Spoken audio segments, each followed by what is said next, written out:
de Allan Kardec, a Gênese, os milagres e as predições segundo o Espiritismo. Capítulo 13.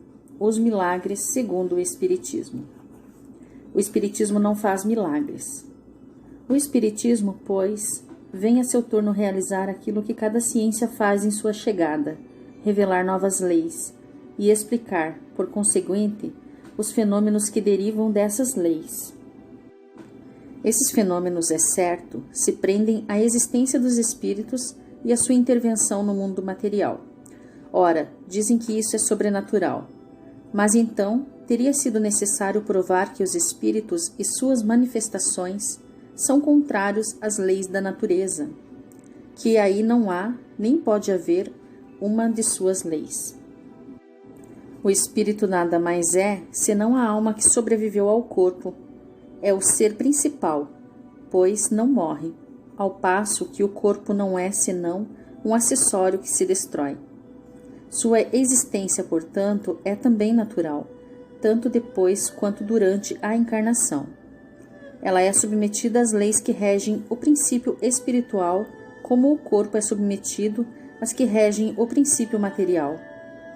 Porém, como esses dois princípios têm uma afinidade necessária e reagem incessantemente um sobre o outro, o de sua ação simultânea resultam o movimento e a harmonia do conjunto.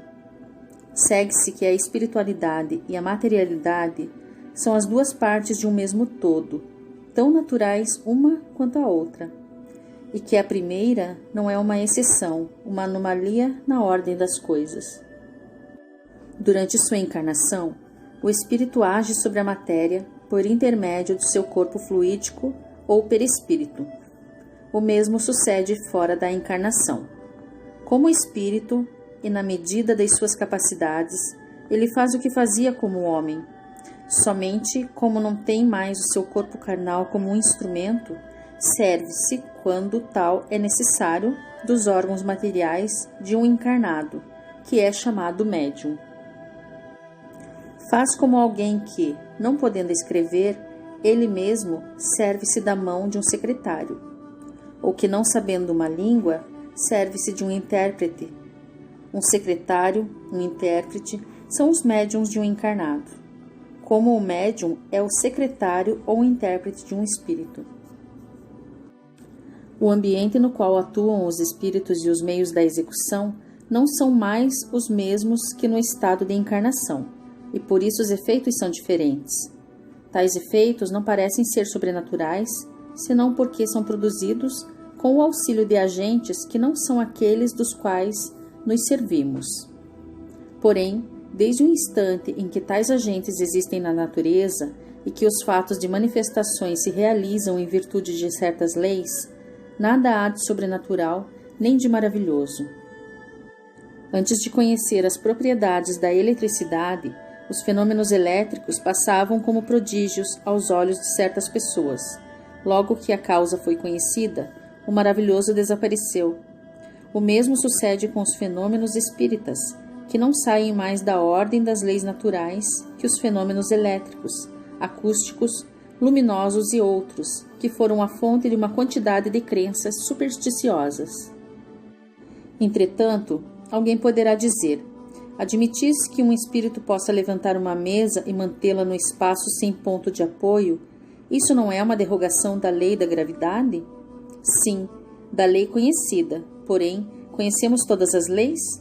Antes que fosse experimentada a força ascensional de certos gases, quem teria dito que uma pesada máquina conduziu diversos homens pudesse triunfar da força de atração? Aos olhos do vulgo, tal não pareceria maravilhoso, diabólico?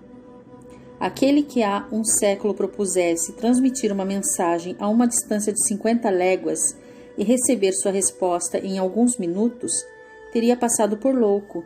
Se ele o houvesse feito, seria de se acreditar que tivesse o diabo às suas ordens, pois naquela época só o diabo seria capaz de ir tão depressa.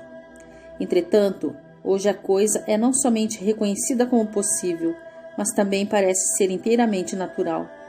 Por que, pois, um fluido desconhecido não teria a propriedade, em circunstâncias dadas, de contrabalancear o efeito da gravidade como o hidrogênio contrabalança o peso do balão?